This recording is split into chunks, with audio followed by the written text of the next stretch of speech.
Snow fell so thick it swallowed the sound of the battlefield whole.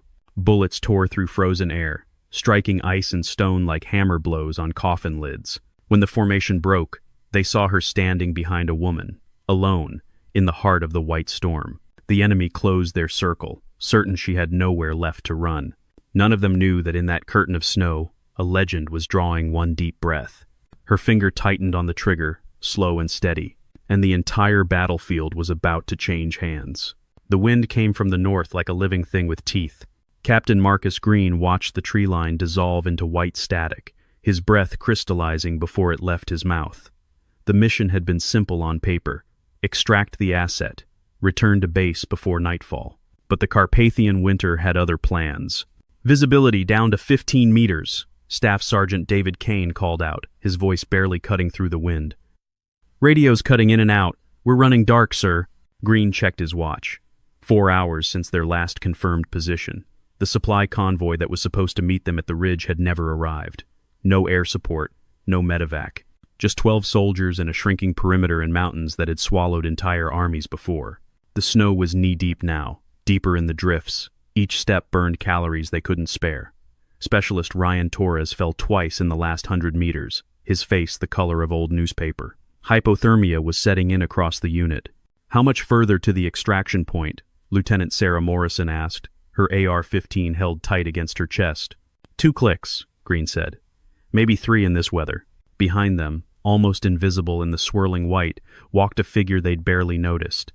She carried a rifle case across her back, moved with the kind of efficiency that made no wasted motion. The men had been told she was support a designated marksman attached at the last minute. Nobody had asked her name. Nobody had seen her fire a shot. Her call sign, if anyone had bothered to check, was written in their mission brief as Viper 6, but that meant nothing to men who'd never seen a ghost pull a trigger. The first mortar round hit 30 meters to their left, sending a geyser of snow and frozen earth into the air. The shockwave rolled through the column like a punch. "Contact!" Kane shouted, dropping to one knee. "Northwest quadrant." The tree line erupted with muzzle flashes. AK fire, distinctive and rapid, stitching the snow in diagonal lines. Green's radio crackled with static and fragmented voices, enemy intercepts, close enough to overwhelm their frequency. "They're all around us," Morrison said, her voice tight but controlled. Green had commanded men in Fallujah, in Kandahar, in places that didn't have names on maps. He knew the sound of a planned ambush. This wasn't a patrol stumbling onto them. This was calculated. The enemy had tracked them, waited for the storm to peak, and now they were tightening the noose. Formed defensive positions, overlapping fields of fire. The unit scattered into a rough perimeter, using fallen logs and snow-covered boulders for cover. Torres fumbled with his rifle, fingers too numb inside his gloves. Another soldier, Private First Class Emma Vasquez, tried to establish comms with base and got only white noise. "No signal, Captain. We're cut off." The woman with the rifle case moved to the rear of the formation without being told. She knelt in the snow, opened the case with practiced movements, and assembled something long and precise. Nobody watched her do it. Everyone was focused on the muzzle flashes getting closer. Green fired controlled bursts into the white void, unable to tell if he was hitting anything. The snow was so thick it absorbed tracers, turned the battlefield into a sensory deprivation chamber punctuated by gunfire. "They're flanking!" Kane shouted. "East side, moving through the ravine!" Morrison redirected her fire, her shots precise despite the conditions. But for every enemy they might have hit, 2 more seemed to appear. The circle was closing. Behind them all, unnoticed, the woman chambered a round into a rifle that had no business being on a battlefield this chaotic. It was a precision instrument, built for distances and conditions that would make most shooters weep. She didn't look at the chaos in front of her. She looked through it. The storm had taken the battlefield and turned it into a white maze where sound bent wrong, where distance became a guess, where even veteran soldiers fired at shadows. But to her, trained in conditions where temperatures dropped below 40 below, where wind speeds were measured in survival time, this was just another day of work. She exhaled slowly, watching her breath disperse, and waited. Across the killing field, through 300 meters of driving snow, Colonel Viktor Morozov lowered his binoculars and smiled. "They're breaking," he said to his second-in-command, a scarred veteran named Dmitri. "Count their muzzle flashes. 12, maybe 15, soldiers. Isolated, no support." Dmitri nodded. "The storm did half our work. Morozov had fought in Chechnya, in Georgia, in wars that bled into each other until the only truth was the snow and the blood it hid. He knew how to kill men in winter. You didn't rush. You didn't waste ammunition on suppression. You tightened the circle, degree by degree, until there was nowhere left to run. Move the assault teams forward, he ordered. Weapons companies provide overwatch. When they try to retreat, we collapse the pocket. It was a maneuver he'd executed dozens of times. The Americans were good soldiers, well-trained, well-equipped, but they were exhausted, freezing, and alone. Geography and weather were his allies now. He watched his forces move through the tree line like wolves circling wounded prey. 40 men, hardened by the same mountains that were killing the Americans. They knew the terrain. They knew the storm patterns. They knew how to move silent through snow. The Americans fired in bursts, conserving ammunition. Smart, but it wouldn't matter. "Sir, they're forming a defensive cluster," Dmitri reported. "Center of the clearing, using the boulders." "Perfect. They've picked their own grave." Morozov raised his radio. "All units, tighten formation. No one escapes. I want prisoners if possible, but I want silence more." The order rippled through his forces. Men adjusted positions, moving with the patience of hunters who knew the kill was inevitable. The snow was their camouflage. The wind was their silence. Morozov checked his watch. 10 minutes, maybe 15. Then it would be over. He didn't notice the woman kneeling in the snow 300 meters away, partially obscured by a snowdrift and a fallen pine. To his scouts, if they'd even seen her, she looked like another soldier, cold, scared, irrelevant. They had no idea they were being measured. Back in the American perimeter, the situation was deteriorating by the minute. "We're down to 60% ammunition," Kane reported, his face grim. "If they push hard, we won't hold." Green knew it. They all knew it. The mathematics of combat were unforgiving. Surrounded, outnumbered, running out of bullets and options. Torres was shaking now, not from fear but from cold so deep it was shutting his body down. Vasquez had stopped trying to raise base. The radio was dead weight. "Sir, we need to move," Morrison said quietly. "If we stay here, we die here." "Move where?" Green gestured at the white void around them. "We don't even know which direction base is anymore." The truth hung in the frozen air between them. They were already dead. They just hadn't stopped moving yet. Morozov's forces pushed closer. 70 meters. 60. The Americans could see shapes now, dark figures materializing from the snow like nightmares taking form. Someone fired a burst, dropped one, but 2 more appeared to replace him. "Steady," Green commanded, though his own hands were shaking. "Make every shot count." Behind them, the woman adjusted her scope. She'd been watching the enemy movement for the last 3 minutes, cataloging positions, tracking the command element by the way other soldiers oriented toward them. She found him in her glass, the officer with binoculars, standing slightly elevated on a snow-covered ridge, the one giving orders, the one who thought he'd won. The wind shifted. 5 degrees west, gusting to 20 knots. She made a minute adjustment. Colonel Morozov raised his radio one more time. "All units, on my mark." The battlefield didn't go quiet all at once. It collapsed into silence the way a building falls suddenly, structurally, as if sound itself had been load-bearing and someone cut the final support. The woman's breathing slowed. 4 seconds in, 8 seconds out. An old rhythm taught by a man who'd learned to shoot in wars that predated modern optics, who said the body was just another machine and machines could be controlled. Her name was Corporal Claire Donovan, though that name appeared on no roster anyone in this unit had seen. The file that contained her service record was classified at levels that made generals nervous. The missions she'd completed were listed as training exercises or administrative errors. The rifle in her hands was a Macmillan TAC-50, chambered in .50 BMG. Effective range, 2,000 meters in optimal conditions. In a blizzard, with 40-knot winds and visibility near zero, most shooters wouldn't attempt anything beyond 300. She'd made kills at 900 and worse. Her gloves were custom thin enough to feel the trigger, insulated enough to keep her fingers from freezing. The left thumb was worn where she worked the bolt. The right index finger had a patch reinforced with leather, scarred from thousands of hours in trigger discipline. She didn't think about the cold. She'd learned in Alaska, in northern Canada, in training regimens that would have hospitalized most soldiers, that cold was just data. Her body was already compensating heart rate at 52 beats per minute, respiration controlled, core temperature managed through calculated movement. In front of her, the battlefield continued its chaos. Bullets cracked through the air. Men shouted coordinates that meant nothing in the white void. Someone screamed, hit, or just breaking under the pressure of imminent death. She heard all of it. She listened to none of it. Her world had compressed to the circle of her scope. 12 inches of clarity in a universe of snow. Through it, she could see what no one else could. The way the wind moved, the falling snow in patterns, the slight variations in air density, the thermal signatures of men who thought they were invisible. There were techniques for shooting in storms. Most of them involved not shooting, waiting for breaks in the weather, finding angles where wind was blocked. She'd been trained differently. A drill instructor in Manitoba had made her lie in snowdrifts for 8 hours, rifle frozen to her hands, waiting for a flag to show 300 meters downrange. "You don't wait for perfect conditions," he'd said.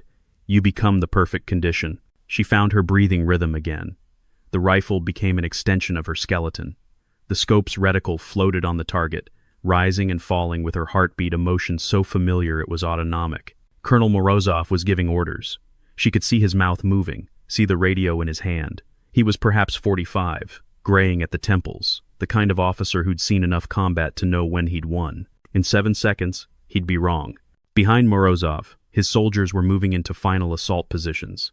40 men against 12, in terrain they owned, in weather they'd trained for. The mathematics were so lopsided it wasn't even combat anymore. It was execution. Claire watched them move, watched the assault teams bunch slightly as they prepared to rush, watched the support elements settle into overwatch positions. She noted all of it. She cared about none of it. Her focus remained on one man, the commander. Remove him, and the attack would falter. Leave him, and everyone behind her would die. The wind gusted.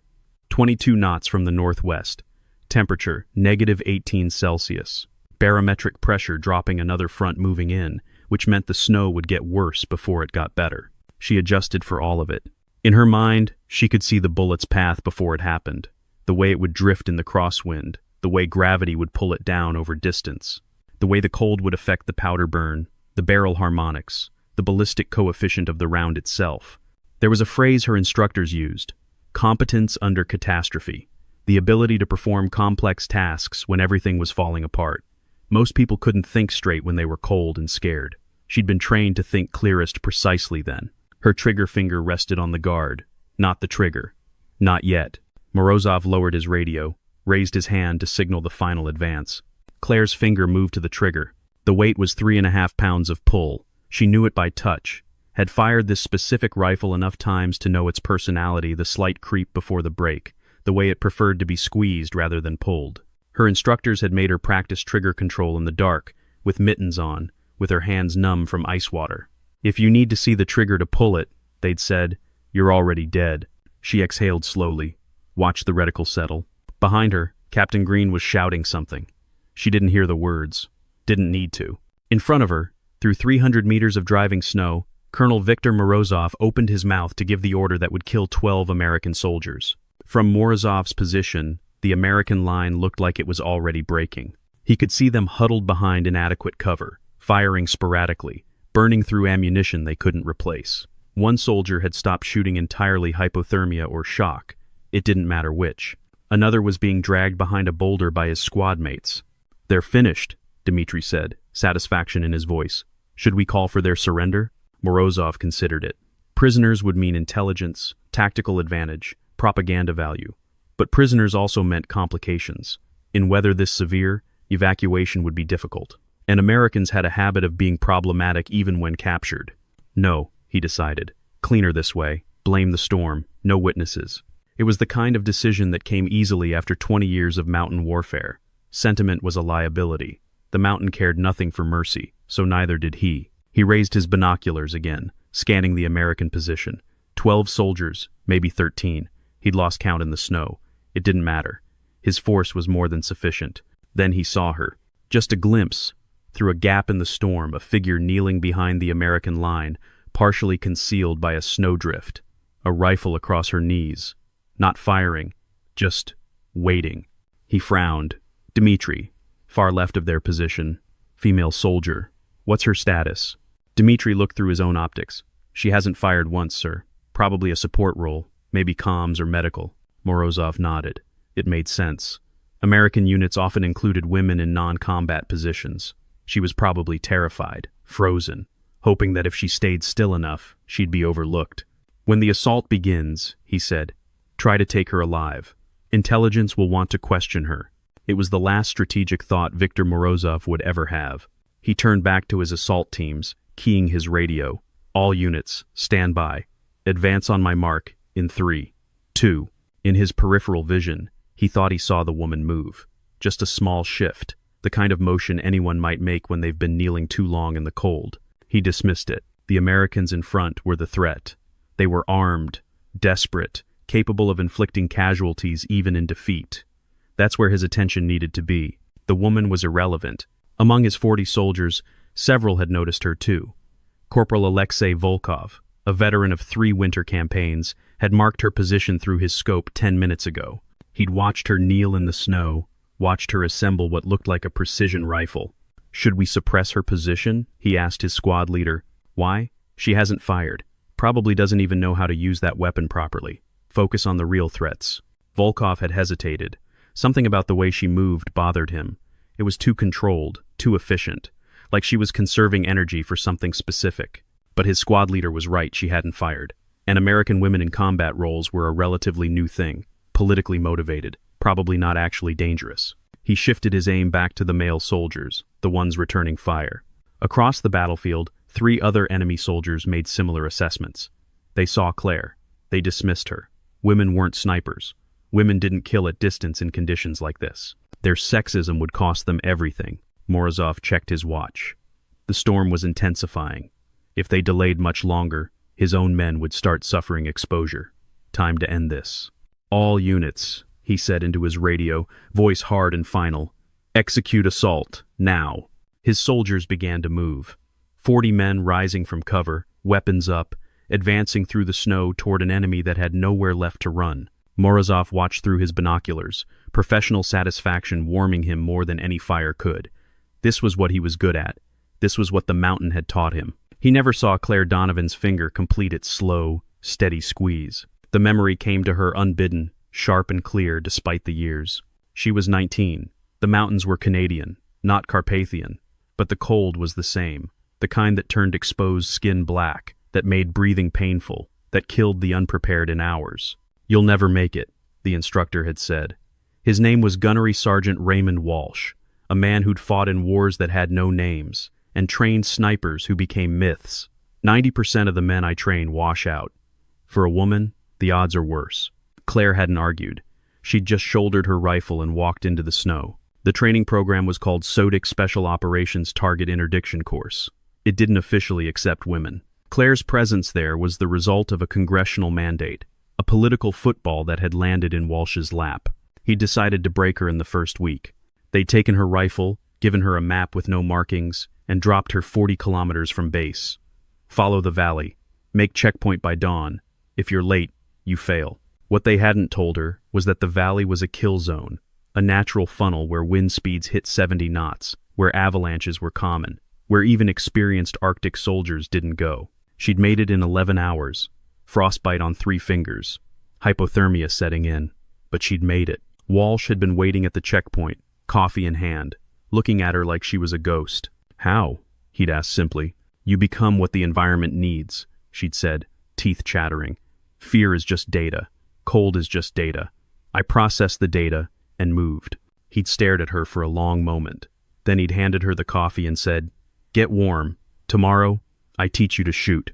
Over the next 18 months, Walsh had taught her things that weren't in any manual. How to read wind by watching snow crystals. How to calculate bullet drop when your optics were frosted. How to slow your heart rate until you could shoot between beats. But the most important lesson came in month 16. They'd been in the field for 3 days, tracking a simulated target through a blizzard worse than this one. Claire had set up in a hide site, waited 14 hours for the shot. When it came, she'd hesitated just 1 second, thinking about wind, about distance, about all the variables. She'd missed.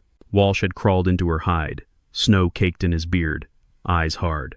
"Why'd you hesitate?" "I wanted to be certain." "Certain of what? The shot? Kid, there's no certainty in this work. Not in conditions like this. You know what makes a legend? Not perfect shots. Perfect commitment. When you're surrounded, when the weather's turned against you, when everyone thinks you're finished, that's when legends squeeze the trigger without doubt. What if I miss? Then you die. But if you hesitate, you die anyway. At least make them remember what killed them.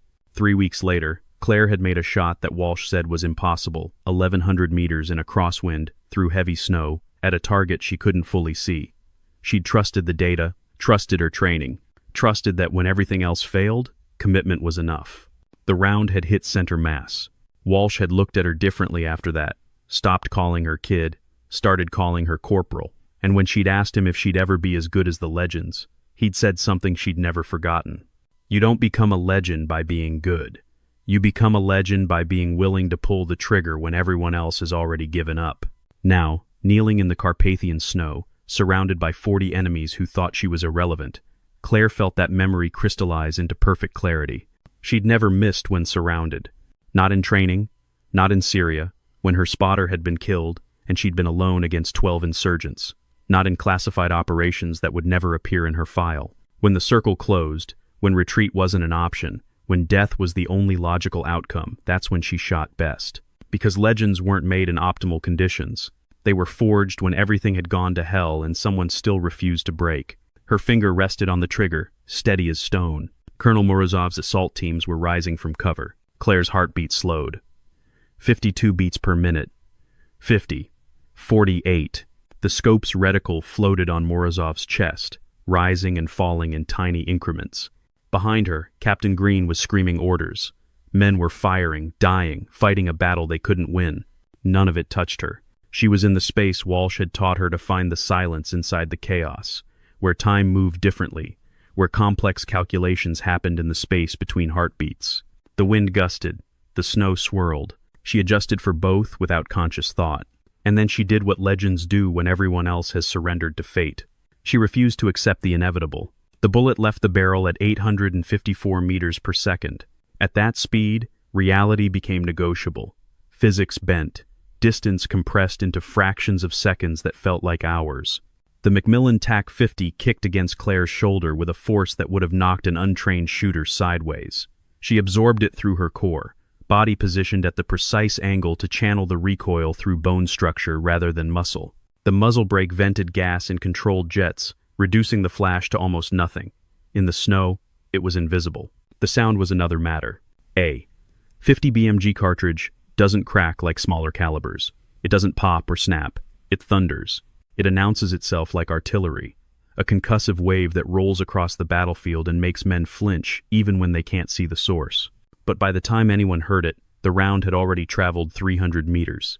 In the first microsecond, the bullet spun at 2,000 revolutions per second, stabilized by rifling grooves carved into the barrel. The copper jacket, wrapped around a hardened steel core, began its journey through air so cold it was practically liquid.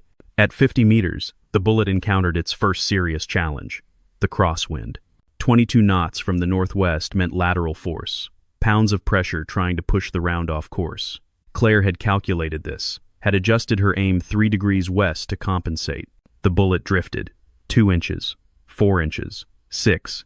At 100 meters, it should have been a foot off target.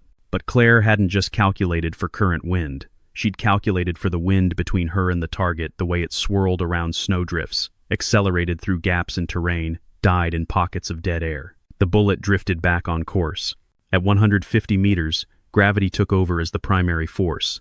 The round began to drop, following the parabolic arc that all projectiles must obey. Standard tables said a 50 BMG would drop 18 inches at this range. But standard tables assumed sea level, assumed summer temperatures, assumed air density that didn't exist at altitude in winter. Claire had compensated for all of it. Her aim point wasn't center mass, it was 8 inches high, accounting for the drop she knew was coming. At 200 meters, the bullet punched through a curtain of falling snow.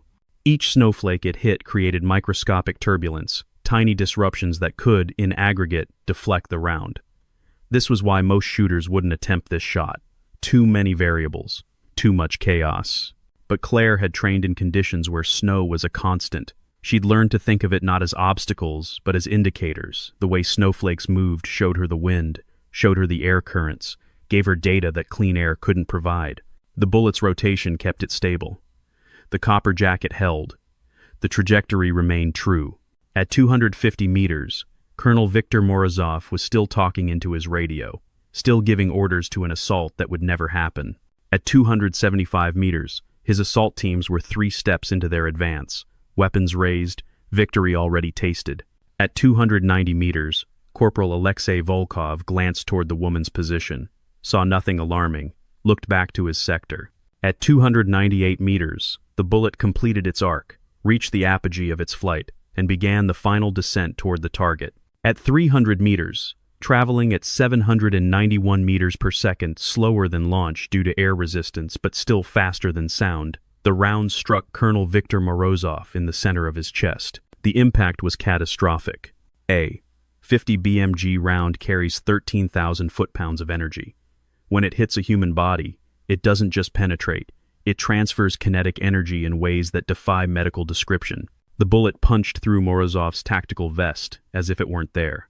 The ceramic plate designed to stop 7.62 millimeters rounds shattered into fragments. The bullet continued through sternum, through the left ventricle of his heart, through his spine, and exited his back in a spray of matter that painted the snow red for 10 feet behind him. Morozov didn't have time to feel it. The hydrostatic shock, the pressure wave that travels through fluid-filled tissue faster than the bullet itself, shut down his nervous system before pain signals could reach his brain. He dropped like a puppet with cut strings, radio still in his hand, final order unfinished. The sound of the shot reached his position a quarter second later, but by then, the battlefield had already changed. Claire worked the bolt without looking, muscle memory guiding her hand. The spent casing ejected, tumbling through the snow. Another round chambered with a smooth, metallic click. She didn't watch Morozov fall. She was already acquiring her next target. For 3 full seconds, nothing moved. Morozov's body lay in the snow, blood spreading in a dark halo, and 40 enemy soldiers stared at it without comprehension. The human brain, when confronted with the impossible, simply stops processing. It reaches for explanations that make sense and finds nothing. Dmitri was the first to break the spell. Contact, sniper. But even as he shouted it, his eyes were scanning the wrong direction. Everyone was. They'd all seen the American position, had marked every soldier's location. The shot had to have come from there, except it couldn't have. The American soldiers were 300 meters away, using short-barreled rifles effective to maybe 200 meters in good conditions. None of them had been aiming this direction. None of them had the equipment for a shot like this. Corporal Volkov was the first to understand. His scope swept back to the woman's position, and this time he saw what he'd dismissed before the long rifle, the precision optics, the way she was already moving. "Southwest quadrant," he screamed. "Lone shooter, 300 meters. But 300 meters might as well have been 3 kilometers. The snow was too thick, the distance too great. They couldn't see her, couldn't get a clean shot, couldn't do anything but watch as she worked her bolt and found another target. In the American perimeter, the reaction was different but equally shocked. Captain Green had seen Morozov drop, seen the spray of red, heard the thunder of a round that definitely hadn't come from his unit. He turned, following the sound, and saw her, Claire Donovan, the quiet support shooter who hadn't said 10 words since joining the unit. Kneeling in the snow with a rifle that belonged in a museum display case marked impossible shots. What the Morrisons started to say. "Hold fire," Green commanded, though no one was shooting. They were all staring. Staff Sergeant Kane lowered his binoculars, face pale. "Sir, that was a 300-meter shot, in a blizzard, with winds gusting to 25 knots. I know what it was, Sergeant. No one makes that shot, sir. No one." But they'd all just watched someone make it. The enemy assault had frozen mid-motion. 40 soldiers who'd been advancing with the confidence of certain victory were now scattering, diving for cover, trying to understand what had killed their commander. Claire paid them no attention. Her scope was already tracking Dmitri, Morozov's second in command, the man who would try to rally the assault. He was smart enough to drop behind cover, shouting orders to his scattered troops. Smart enough not to expose himself the way his colonel had. Not smart enough to understand that cover was a relative term. Claire watched him through the scope, watched him key his radio, watched him try to restore order to chaos. He was behind a fallen log, good cover against small arms. Against a 50 BMG, it was concealment, not cover. She adjusted her aim point, calculating bullet drop, wind drift, and the thickness of the wood between her and the target. The round would lose velocity punching through, would deflect slightly. She compensated. Dmitri was in mid-sentence, telling his assault teams to fall back and regroup, when the bullet struck the log 6 inches in front of his face. The wood exploded in splinters. The round, deflected but not stopped, tumbled as it exited the log and struck him in the shoulder. It wasn't a kill shot, but a 50 BMG doesn't need to be. The round took his entire shoulder with it, severing his arm completely, spinning him sideways into the snow. He had maybe 30 seconds before blood loss would render him unconscious. Maybe 2 minutes before he'd bleed out entirely. He spent those 30 seconds screaming. The sound carried across the battlefield, high and terrible, the kind of noise that reminds every soldier they're made of meat. Claire worked the bolt again, chambered another round. She'd fired twice. She'd removed the entire enemy command structure in less than 15 seconds. Now came the harder part. The enemy was breaking. She could see it in the way they moved, panic replacing discipline, individual survival overriding unit cohesion. They were scattering into the tree line, abandoning positions, running. She let them go. Her mission wasn't to kill every enemy soldier. Her mission was to break their attack, to create enough chaos that her unit could survive. She'd accomplished that with 2 shots. Behind her, Torres had stopped shaking. Vasquez was staring with her mouth open. Morrison looked like she just watched a magic trick but couldn't figure out the illusion. Captain Green crawled through the snow to Claire's position, staying low despite the enemy retreat. When he reached her, he saw the rifle up close for the first time, the massive barrel, the scope that probably cost more than his truck, the custom modifications that spoke of someone who knew exactly what they were doing. "Corporal," he said carefully. "Who the hell are you?" Claire ejected the magazine, checked the remaining rounds, reloaded with mechanical precision. When she spoke, her voice was quiet, flat, almost bored.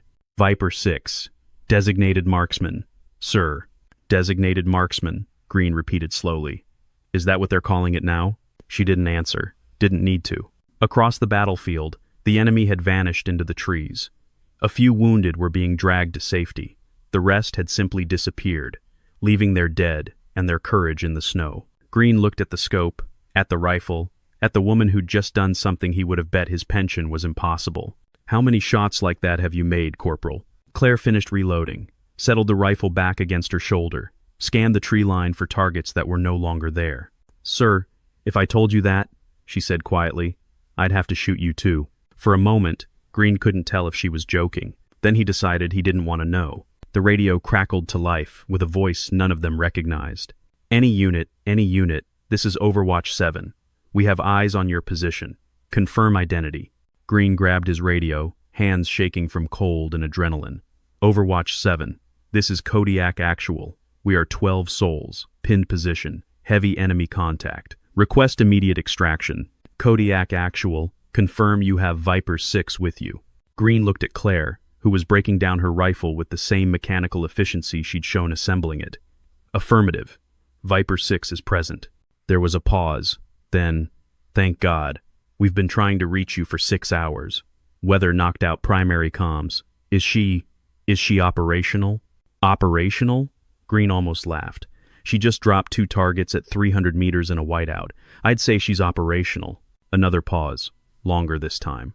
When the voice came back, it carried a weight that made Green stand straighter despite the cold. "Kodiak Actual. You need to understand something. Viper 6 isn't support personnel. She's not designated marksman. The voice hesitated, choosing words carefully. "She's the reason we sent you on this mission in the first place. Everything else was cover for getting her into position." Green felt something cold settle in his stomach that had nothing to do with the weather. "Say again. Overwatch? The asset you were extracting was her. The mission was to insert her into enemy territory, let her do what she does, and get her out. You were just the escort." Behind Green, Morrison had gone very still.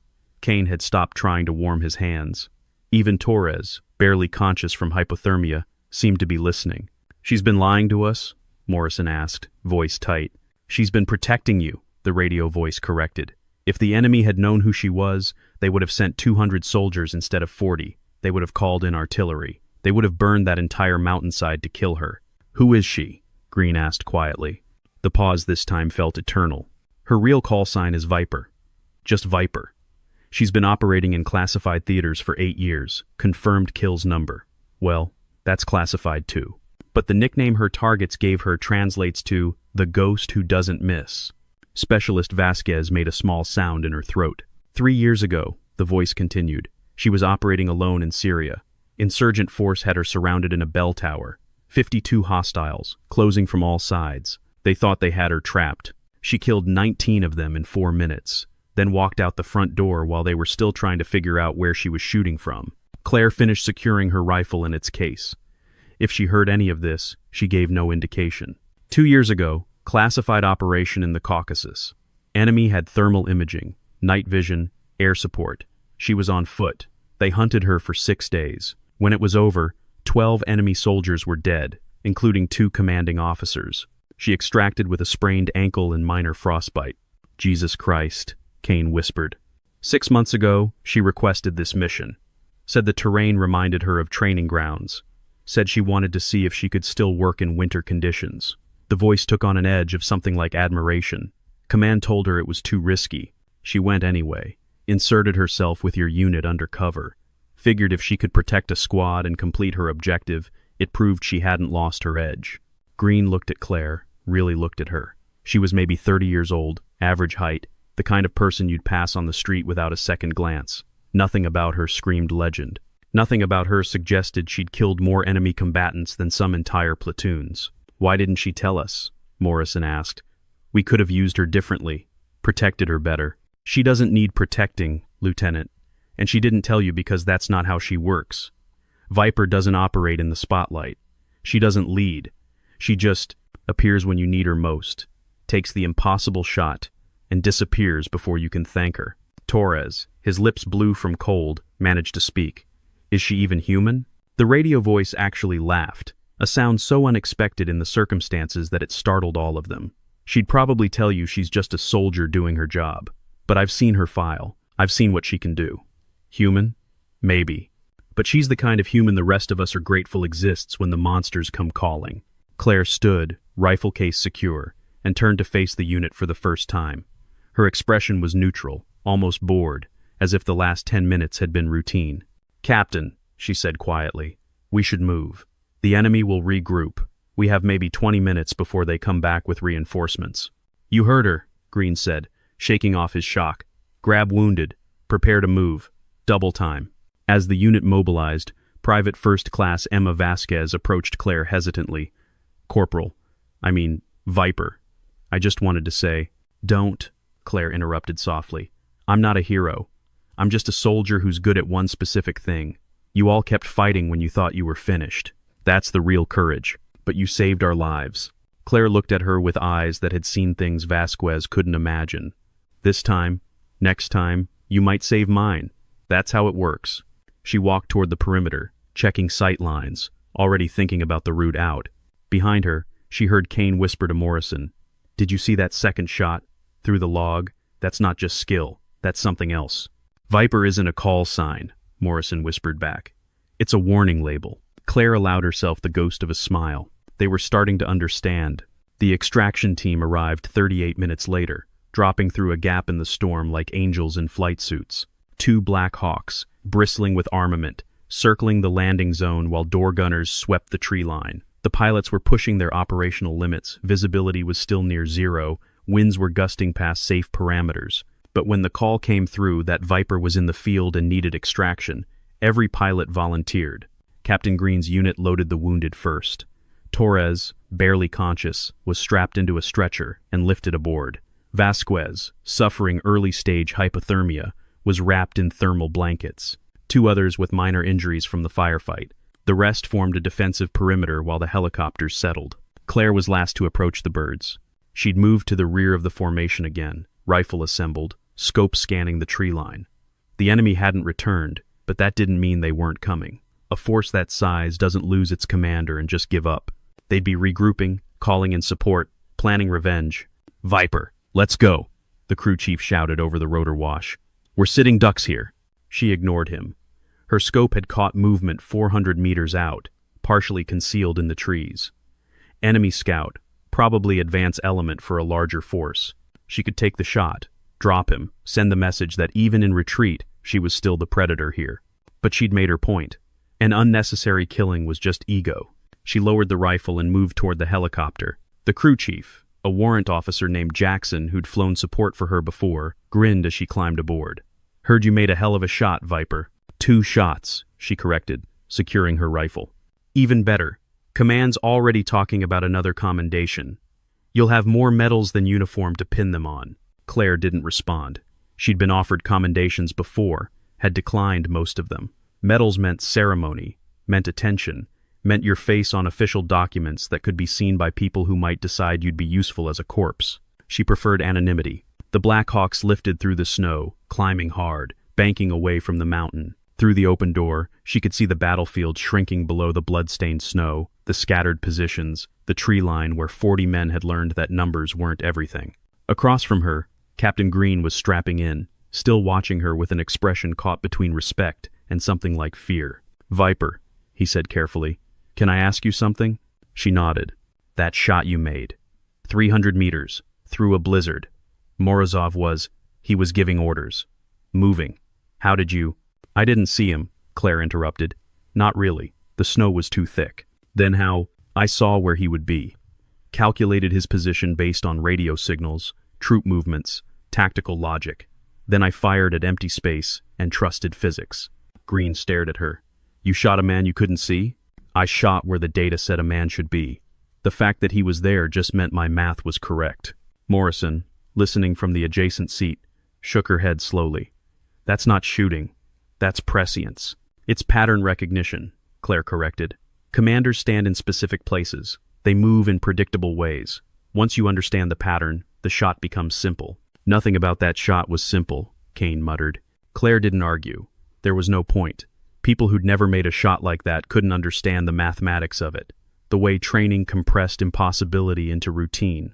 They saw magic where she saw just work. The helicopter banked again, and through the window she caught a glimpse of the mountains stretching endlessly, white peaks under white sky, terrain that had killed better soldiers than she'd ever be. But not today. Today, the mountain had tested her, and she'd answered in the only language it understood: precision, commitment, and 2 rounds placed exactly where they needed to be.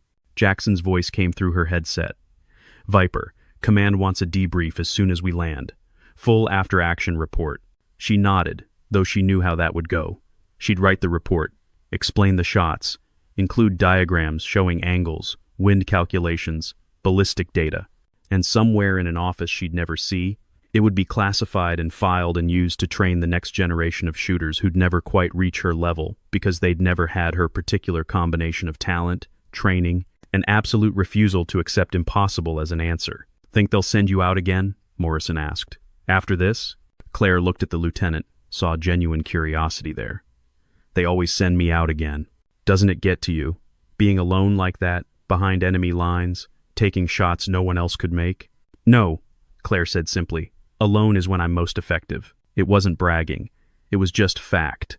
Give her a team, and she'd worry about their safety, their positioning, their vulnerability. Give her a spotter, and she'd second-guess her calculations, defer to second opinions. But alone, with just her rifle and her training and the cold mathematical certainty of physics, she became something more than human. She became the shot, the solution, the answer to problems that seemed unsolvable. Torres, conscious again but still weak, spoke from his stretcher. "Viper, that story about Syria, the bell tower, is it true?" Claire considered lying, then decided they'd earned honesty. "Yes. 19 kills in 4 minutes? 19 confirmed. Probably more that weren't recovered." "How?" His voice was awed, almost childlike. She looked out the window at the receding mountains. "Because they surrounded me. And when I'm surrounded, I stop thinking about survival and start thinking about geometry. Every shooter becomes a vector, every position becomes a calculation. Fear disappears. Hesitation disappears. All that's left is the work." The helicopter hit turbulence, dropped 50 feet in a stomach-lurching instant, then stabilized. Everyone grabbed for handholds except Claire, who simply adjusted her balance and continued staring out the window. "You're not like us, are you?" Green said quietly. Claire turned to look at him. "I'm exactly like you, Captain. I just trained longer, under worse conditions, with people who wouldn't let me quit no matter how much I wanted to. The only difference between us is time and stubbornness. And talent," Morrison added. "You can't train what you did today." "You can't," Claire agreed. "But Walsh could. And he did. For 18 months, he broke every assumption I had about limitations. Taught me that impossible is just another word for untrained." She paused. "Most people would have quit. I was just too stubborn to know when I was beaten. The helicopters crossed the border 15 minutes later, moving from hostile territory into friendly airspace. The crew chief triggered green flares all clear. Mission success. Below them, the mountains continued their endless white silence, indifferent to the small drama of human combat that had played out on their slopes. Claire checked her rifle one last time, ensuring it was secure for landing. The weapon was an extension of herself now, had been for so many years that she couldn't imagine who she'd be without it. Somewhere behind them, Colonel Viktor Morozov's body was cooling in the snow, surrounded by soldiers who'd never understand what killed them. Somewhere ahead, another mission was waiting, another impossible shot, another battlefield where command would send her because no one else could do what she did. But for now, she was just a soldier on a helicopter, heading home. The base appeared through the clouds like a postcard from civilization: lights, warmth, order, things the mountains didn't provide. The helicopters touched down on the pad, rotors still screaming, and medical personnel rushed forward with gurneys and thermal blankets. Torres was evacuated immediately, followed by the other wounded. The rest of Green's unit was escorted to debriefing, wrapped in blankets, handed hot coffee. Claire walked past all of it. She moved across the tarmac toward a separate building, rifle case over her shoulder, snow still clinging to her uniform. 2 MPs fell into step beside her, not guards, but escorts. Protection from questions she wouldn't answer, from curiosity that was classified. The debriefing room was small, windowless, warm. A colonel was waiting, along with an intelligence officer whose name Claire had never learned and didn't care to. "Viper," the colonel said, standing. "Hell of a shot." "2 shots, sir." "Even better." He gestured to a seat. "Walk me through it." Claire set her rifle case down carefully and began the clinical recitation of data she'd done dozens of times before. Wind speed, temperature, barometric pressure, distance to target, calculated drop, lateral drift compensation. The intelligence officer took notes, occasionally asking questions about enemy positions, about radio chatter she'd intercepted, about tactical movements she'd observed. She answered everything with the same flat precision, turning violence into geometry, death into mathematics. After 40 minutes, the colonel leaned back. "You know command wants to put you in for another decoration." "I'd prefer they didn't, sir." "I told them you'd say that." He smiled slightly. "They're doing it anyway. You saved 12 lives today, Viper. That matters. Those 12 lives saved themselves by holding position under impossible circumstances. I just provided fire support." "Fire support," the intelligence officer repeated slowly. "Is that what we're calling a 300-meter headshot in a blizzard?" Claire didn't respond. She'd learned that sometimes silence was the only answer people would accept. The colonel stood. "Get some rest. Medical wants to check you for frostbite. After that, you're on stand down for 72 hours. "Sir, I don't need—" "Not a request, Viper. Stand down. That's an order." She nodded, knowing he was right. Her fingers were numb beyond the normal cold. Her core temperature was probably borderline hypothermic, and she'd been operating on adrenaline and training for the last 6 hours. But standing down meant thinking, and thinking meant remembering. And she preferred to stay busy. She was escorted to medical, where a doctor who'd seen her before went through the routine, checked her fingers and toes for frostbite, minor tissue damage, nothing permanent, checked her core temperature mildly hypothermic, as expected, gave her the standard lecture about proper cold weather protocols that they both knew she'd ignore. "You know," the doctor said, wrapping her fingers in thermal bandages, "most soldiers exposed to those conditions for that long would be in serious trouble. I'm not most soldiers." "No, you're not." He finished the bandaging. "But you're still human, Viper. This lifestyle, it takes a toll. Mental health is offering." "I'm fine." Everyone says that, right up until they're not. Claire met his eyes. "Doctor, I've been evaluated by the best psychiatrists the military has. They all say the same thing. I process trauma differently. I compartmentalize. It's what makes me effective. Compartmentalization isn't the same as health. No. But it's what I have." He sighed, defeated by logic he'd heard before. "Get warm. Eat something. Try to sleep." She did the first 2. Sleep was harder. In her quarters, a small room she rarely occupied, she sat on the edge of the cot and field-stripped her rifle for the 3rd time that day. The motion was meditative, automatic, bolt, trigger assembly, barrel, each piece cleaned, oiled, inspected for wear. Walsh had taught her this too. "Your rifle is the most honest relationship you'll ever have," he'd said. "Treat it right, and it'll never lie to you." She reassembled the weapon, ran the bolt, dry-fired at a spot on the wall she'd memorized. The trigger broke clean. Perfect. Somewhere in the base, Captain Green was probably telling his unit the full story, explaining who she really was, why she'd been there, what those 2 shots meant. By tomorrow, it would be all over the base. The legend would grow, facts would bend into myth, and she'd become something larger and less human than she actually was. She'd seen it happen before. In 3 days, she'd be reassigned. New theater, new mission, new mountains. Command would send her somewhere no one else could operate, give her objectives no one else could accomplish, and expect her to succeed because that's what Viper did. And she would. Because the alternative was unthinkable. The rifle went back in its case. She lay on the cot, still in her uniform, staring at the ceiling. Outside, it started snowing again. Somewhere on the mountain, Colonel Morozov's soldiers were recovering their dead, telling stories about the ghost sniper who'd killed their commander without being seen. The story would spread, would be told in bars and barracks, would warn future enemies that some shooters were more than human. Claire closed her eyes. In her mind, she could still see the scope's reticle, still feel the trigger break, still hear the round leave the barrel. Perfect shot, perfect conditions, perfect execution. Tomorrow, someone would ask her how she did it, and she'd tell them the truth.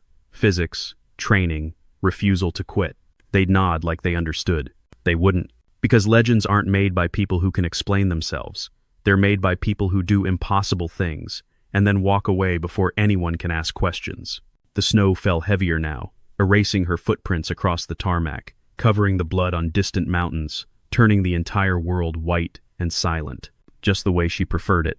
Claire Donovan Viper closed her eyes and let the darkness take her. When she woke, she'd be someone else, somewhere else, doing something no one believed was possible, until she proved them wrong again. 3 weeks later, a classified report crossed the desk of a general who'd never met Viper but had signed off on every one of her missions. It contained details of an operation in terrain so hostile that 2 previous teams had been lost attempting it. Included was a single notation: objective achieved, 1 shot, 0 casualties. The general read it twice, shook his head, and filed it in a safe that required 3 different security clearances to open. In the margins, he'd written a single word: impossible. Someone had crossed it out and written beneath it, not for Viper. Somewhere in the world, Claire Donovan was kneeling in the snow again, calculating wind speed and bullet drop, preparing to do what everyone said couldn't be done. And somewhere behind her, soldiers who didn't know her name were about to survive because of a perfect shot fired by a woman who refused to accept impossible as an answer. The legend continued. The work never stopped, and the snow kept falling,